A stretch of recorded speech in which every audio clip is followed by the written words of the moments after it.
Hello my dear friends, you're in the Military Summary channel, and today we will discuss the situation in Ukraine on the 23rd of October of 2024. Today we have a lot of very interesting updates, so let's start. And telling the truth, indeed, today, the 23rd of October, we can call the worst day ever for the armed forces of Ukraine, probably since the beginning of autumn when talking about the changes on the ground in Russian favor. And indeed, we can call the 23rd of October the real harvest day for the armed forces of Russian Federation. We will start from the most important area, and we are going to talk about the city of Selydove. As you can see, we have the significant changes on the ground, so let's discuss them in details. Before we start, I suggest us to change the map and to compare the map on the 22nd of October.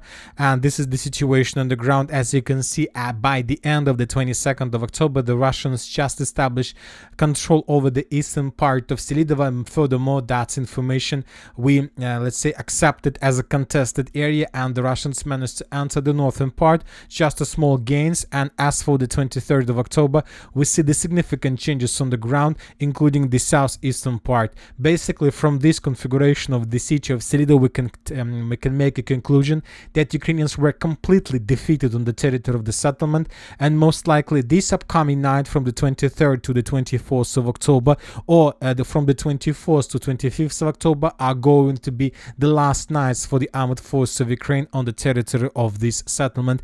Now let's discuss in details. First, we got reports from different mappers like neutral mappers, and of course we got reports from pro-Ukrainian mappers about additional changes on the ground, that the Russians managed to improve their positions in the northern part of the settlement, and that the Russians managed to improve their positions in the most eastern part of the city of Selydove. Based on these two reports and based on the videos of how the Ukrainians were withdrawing the Russians in the northeastern part and the eastern part of the settlement, we have adjusted the map in Russian favor. Obviously, this progress on the ground was already significant, but later we got additional video that was published from the southeastern part of the settlement. Telling the truth, first there was just a photo.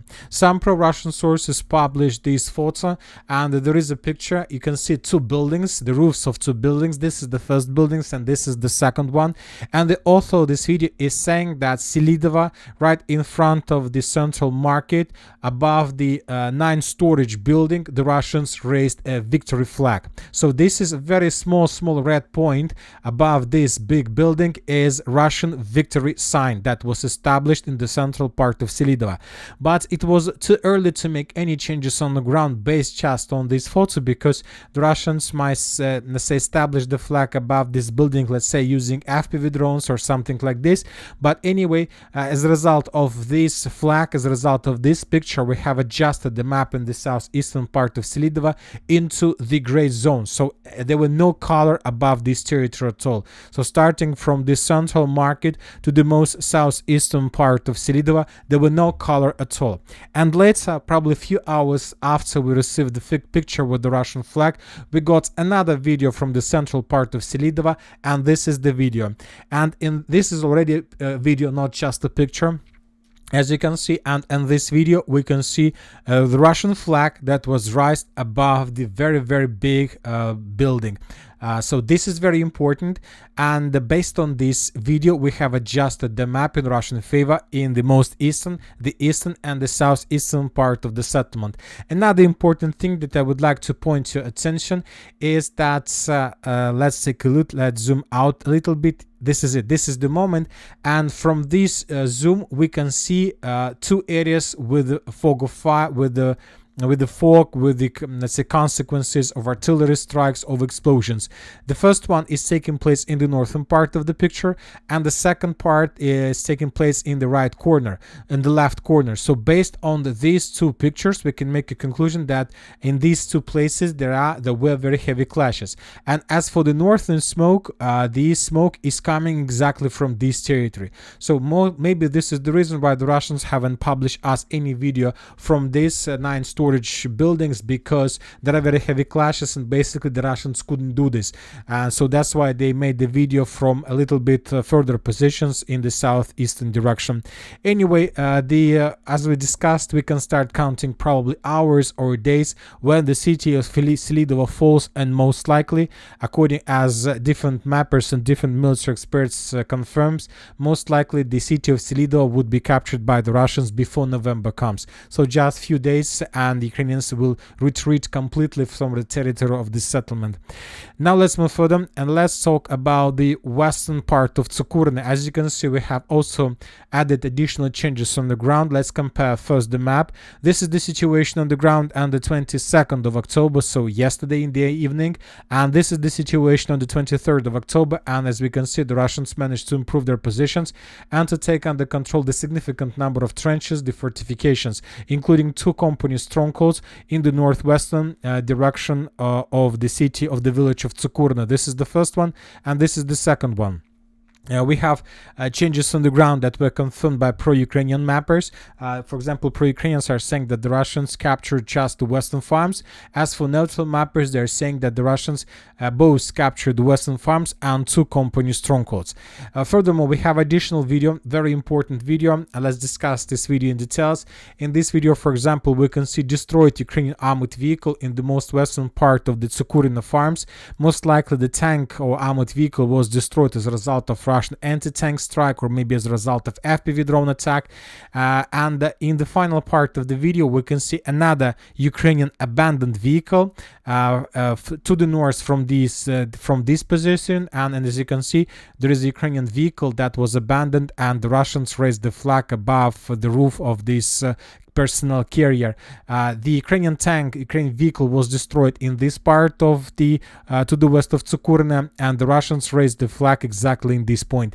Later we got another video how the Russian soldiers were making the flag, were making the base for the Russian flag, and this is the moment when the Russians were raising the flag above that abandoned personnel carrier. So this is the moment the Russian soldier lifting up on the vehicle and establishing Russian flag. And this is exactly the flag that we might see a minute ago in the previous video. Based on these videos, based on these reports of different experts, once again we have adjusted the territory to the west of Tsukurina in Russian favor. Obviously the significant progress. Now let's move to the Gornyak-Kurahivka direction, because we received from this direction also very important update. I'll remind you that currently the Russians are attacking both towns, Kurahivka and Gornyak. There are very heavy clashes. Some sources are saying that the Russians control 40%, that the Russians control 60% of Gornyak. Some sources are saying that the Russians managed to cross the Vovcha river in the southern direction. Many different talks, and all these talks are just about one thing. The Russians are trying to encircle and to cut in cauldron the Ukrainians on the territory of this agglomeration. And today we got the geolocation that confirmed the Russian presence on the territory of the village of Izmailivka. This is the video. Let's take a look at this video that most likely was published by the forces, not most likely, but was published by the forces of 114th Motorized Brigade of the Armored Forces of Ukraine. In this video we can see several episodes of how the Russians were moving in the village of Izmailivka from one part to another, and the Russians were searching the building where they can establish Russian flag. And in the final part of the video we can see the Russians that were raising another victory sign in the most western part of the settlement. Based on this video we have adjusted this western part of Izmailivka in Russian favor. So the flag was established by the Russians exactly in this point, and once again based on this video we have the significant changes on the ground. So this is the picture of the territory between Novohrodivka and Izmailivka by the end of the 22nd of October, and this is the picture of the same area by the end of the 23rd of October. Based on this video we can make a conclusion that the Russians indeed managed to cut the Ukrainians in cauldron in Gornyak-Kurahivka agglomeration. The situation for the Ukrainians become as worse as possible. Now let's move further and let's talk about the South Donetsk direction, where we also have additional changes on the ground, of course in Russian favor. Let's talk about the village of Katerynivka. Different neutral mappers reported that the Russians during the previous 24 hours managed to improve their positions in the central part of the village of Kurakhov, Katerynivka, and to take additional buildings and facilities under complete control. I'll remind you that a few days ago the Russians destroyed the bridge between Yelizavetovka and Katerynivka itself, and the Russians established control over the foothold in the vicinity of the bridge between Katerynivka and Antonovka. We don't know for sure whether the Ukrainian forces in the western part of the village of Katerynivka, but obviously we know for sure that these forces have no chances to escape being captured by the Russians. Now let's move further and let's talk about Bohoyavlenka. And this morning the Russians launched a full-scale offensive operation in the direction of the settlement. Currently there are very heavy clashes. The Russians show complete superiority in FPV drone equipment, in artillery, and the different types of weapon. The Russians attacking every single square meter, and of course the Russians are moving on the ground. We have additional changes. Let's discuss them in details. For example, according to different mappers like pro-Ukrainian mappers and like neutral mappers, the Russians managed to improve their positions to the north of the city of Ugledar. So these are the changes on the ground. Furthermore, the pro-Russian sources published the video of how they were attacking the Ukrainian positions basically on the outskirts of Bohoyavlenka. In this video we can see the Russian personnel carrier that was moving as fast as possible towards the Ukrainian positions, and when the Russians reached the tree line, the Russian infantry landed in this area and they began clearing this tree line that is right in front of your screens. As a result of clashes, the Ukrainian positions were captured by the Russians. This event took place exactly along this tree line, and the Russian soldiers were moving along this road that goes from the South Donbas mine number 3 in the direction of this territory. So we have 100% proofs of Russian control over the territory, and currently the distance between possible Russian edge positions and this company stronghold is already 1 kilometer, less than 1 kilometer and 200 meters, and the distance between the Russians and the village of Bohoyavlenka itself is less than 1.6 kilometers. The situation for the Ukrainians is very difficult. Some pro-Russian sources reported that during the previous 24 hours the Russians also managed to improve their positions in the southwestern part of Bohoyavlenka, and currently we can make a conclusion that the village of Bohoyavlenka is already semi-encircled by the Russians from the southwest, southeast, and from the east. Very difficult and complicated situation for the armed forces of Ukraine in this direction. Now let's move further and let's talk a little bit about the city of Pokrovsk itself, because today the Ministry of Defense of Russian Federation reported that as a result of clashes the Russian forces managed to take under control the village of Mykolaiivka completely. Based on this report, we have adjusted the map in Russian favor. We have adjusted the most western and the southwestern part of the settlement. This is very important progress of the armed forces of Russian Federation, because from this perspective we understand that the Ukrainian forces that are currently located on the territory of the mine and the landfill waste gap of Novohrodivka III were encircled. I'll remind you that since the beginning of this week there were very heavy clashes for this territory. The Russians were trying to encircle the Ukrainians. The Ukrainians sent a significant number of waves of reinforcement. For example, in this video we can see a small cemetery of another Ukrainian reinforcement that was heading from the city of Pokrovsk in the direction of the mine, but these vehicles were ambushed and destroyed by the Russians, and all these things been taking place exactly in this area for the previous week. Now the Russians managed to encircle this territory completely, and probably within a day or two the Ukrainians from this area either will surrender or will be forced to fall back towards the city of Mirnograd. Now let's move further and let's talk a little bit about the Toretsk agglomeration, because the Russians during the previous 24 hours also managed to improve their positions along the railways between the village of Nelipovka and the village of Serebrianka. The Russians managed to take under control just additional tree lines and the fortifications. As for the city of Toretsk itself, some pro-Russian sources reported that as a result of successful counterattack, the Ukrainians managed to restore control over the central citadel. As for now, we can't confirm this information. Let's wait for additional updates, but if we receive additional video, of course we will change the map in Ukrainian favor. Now let's talk about the Toretsk agglomeration, where the Russians also managed to break through the Ukrainian defense belt and to establish complete control over the central part of the city of Chasiv Yar. At least this information was provided us by pro-Russian mappers and neutral mappers. So this is the situation on the ground by the end of the 22nd of October, and this is the situation by the end of the 23rd of October. Currently, the main clashes are taking place for the central citadel. The Russians have already begun assault operation. There are very heavy clashes, there are lots of destroyed buildings, not just as a result of current assault operation, but as a result of previous attacks with the use of FAP and tall flamethrower systems and artillery. And the sources, some Ukrainians from this area, are saying that the garrison of the armed forces of Ukraine on the territory of the central Chasiv Yar was already caught in cauldron. They have no chances for evacuation. As for the configuration of the lines, I don't see any cauldron, but maybe it's better to see. The soldiers on the ground can see the situation much better than we do. Now let's move to the Siversk direction, because from this area we are also getting I don't know, incredible reports. Sometimes it's very difficult to believe these reports, but let's discuss them in details, because today the Minister of Defense of Russian Federation reported that the group of forces south, as a result of clashes, as a result of offensive operation, managed to take under control the town of Siversk, the town of Serebrianka. So obviously this is unbelievable progress of the armed force of Russian Federation, and I'll remind you that this is the most interesting direction, because since the beginning of October we received a significant number of dates that were completely opposite to each other.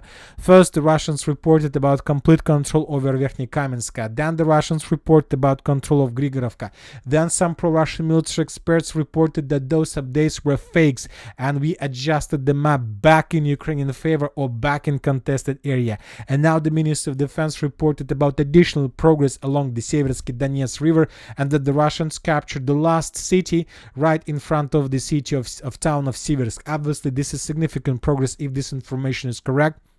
We are waiting for video with flag, or we are waiting for additional updates, and of course if we receive some, we will adjust the map and we will let you know. Some Russian military experts are saying that the Russians began offensive operations towards the village of Serebrianka, not along the Seversk river, but some Russians are saying that the Russians attacked on the line between Dibrova and Serebrianka itself, and as a result of this attack the Russians managed to break through the Ukrainian defense belt, to cross Seversk river and to answer the territory of the settlement from behind of Ukrainian positions to the east of this territory. Anyway, according to these military experts, the Russians of the 25th Army managed to encircle the Ukrainian forces of the 53rd Motorized Brigade that has currently their positions exactly in this part of Serebrianka forest. Very interesting situation is developing here. Let's wait for additional updates, because if the information about the town of Serebrianka, Grigorovka, Verkhnykamenska, Vyevka is confirmed, then this is the significant progress, and we can say officially the battle for the city of Siversk itself has begun. Anyway, for now let's wait for additional progress, but obviously as for the 23rd of October, this is obviously the harvest day for the Russian forces. Now let's talk about the northern Kupiansk direction, where the Russians also managed to break through the Ukrainian defense belt to the west of Stelmakhovka and Mesazharevka, and as a result of clashes during the previous 24 hours, the Russians took under control the biggest positions, the biggest elevations to the west of Stelmakhovka. Now the Russians can see everything in front of them, including the village of Lazova itself and the settlements along the river Voskol. Currently the Russians are regrouping. The regrouping is going to be very short, and then they will try to finish the battle for the village of Lazova itself, and the Russians will try to encircle the Ukrainians that are currently located in the fields between the settlements of Pishana, Berestova, Novoselovskaya, the Stelmakhovka, the village of Stelmakhovka itself, and so on. This is the primary target for the Russians. We are talking about 1.5 brigades of the armed forces of Ukraine. If the Russians are able to attack these fields and to connect their forces along probably this line, then this is going to be another significant victory for the Russians, and the significant number of Ukrainians might be encircled and caught in cauldron. We have additional changes on the ground along N26 road.